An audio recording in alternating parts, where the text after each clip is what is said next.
ចង់ញ៉ាំមីកូរ៉េមែនអត់តោះមកធ្វើទាំងអស់គ្នាហើយថ្ងៃនេះខ្ញុំចង់ឲ្យបងប្អូនទាំងអស់គ្នាសាកបងធ្វើមីកូរ៉េដែលមានរសជាតិស្តៀងនឹងមីគោកឬក៏អាចនិយាយបានថាឆ្ងាញ់ជាងមីគោកទៀតផងជាមួយនឹងវិធីធ្វើងាយៗសម្រាប់ធ្វើនៅផ្ទះធានាថាបងប្អូនទាំងអស់គ្នានឹងពេញចិត្តរសជាតិនេះជាមិនខានចាចាហើយគ្រឿងផ្សំរបស់យើងគឺមានតែពីរមុខទេគឺមានមីកូរ៉េប្រភេទណាក៏បានហើយនឹងពងមាន់ចំនួន1គ្រាប់ផងដែរចាអញ្ចឹងជាមុនដំបូងបងប្អូនទាំងអស់គ្នាស្រុះមីរបស់យើងប្រហែលជា3ទៅ4នាទីបងប្អូនស្រុះជាមួយនឹងគ្រឿងមីរហូតតតែសាច់មីរបស់យើងហ្នឹងទន់រួចហើយបងប្អូនស្រង់ចេញរួចទុកមួយឡែកសិនចា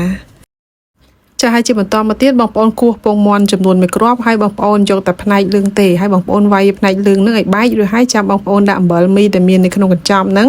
ហើយនឹងទឹកម្ទេសរួមទាំងម៉ាយ៉ូណេសផងដែរចារួចហើយបងប្អូនកូរគ្រឿងរបស់យើងហ្នឹងឲ្យសព្វល្អប្រហែលជា200ដងចាំបងប្អូនឈប់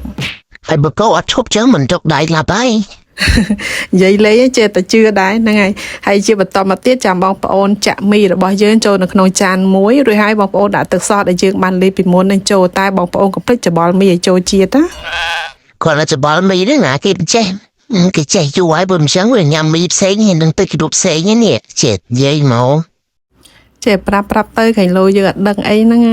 ហើយអញ្ចឹងបន្តមកទៀតបងប្អូនញ៉ាំមីនេះគឺថាបងប្អូនញ៉ាំពេលទៅក្តៅគឺថាមានរសជាតិកាន់តែឆ្ងាញ់តែម្ដងចាអញ្ចឹងក៏ជាចុងក្រោយខ្ញុំក៏សូមអរគុណបងប្អូនទាំងអស់គ្នាដែលបានតាមដានទស្សនាវីដេអូនេះតាំងពីដើមរហូតដល់ចប់ផងដែរចា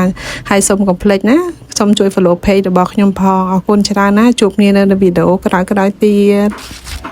ខ្ញុំ follow ហើយតា page តំសហ្នឹងមែនអូខ្ញុំ follow ឡើងច្រើនដង follow ទៅ follow មកឥឡូវឃើញថា page នេះកើនឡើងមែនតើណាហ្នឹងហើយនិយាយថាឃើញធ្វើម្ហូបឆ្ងាញ់ចេះតែ follow ទៅ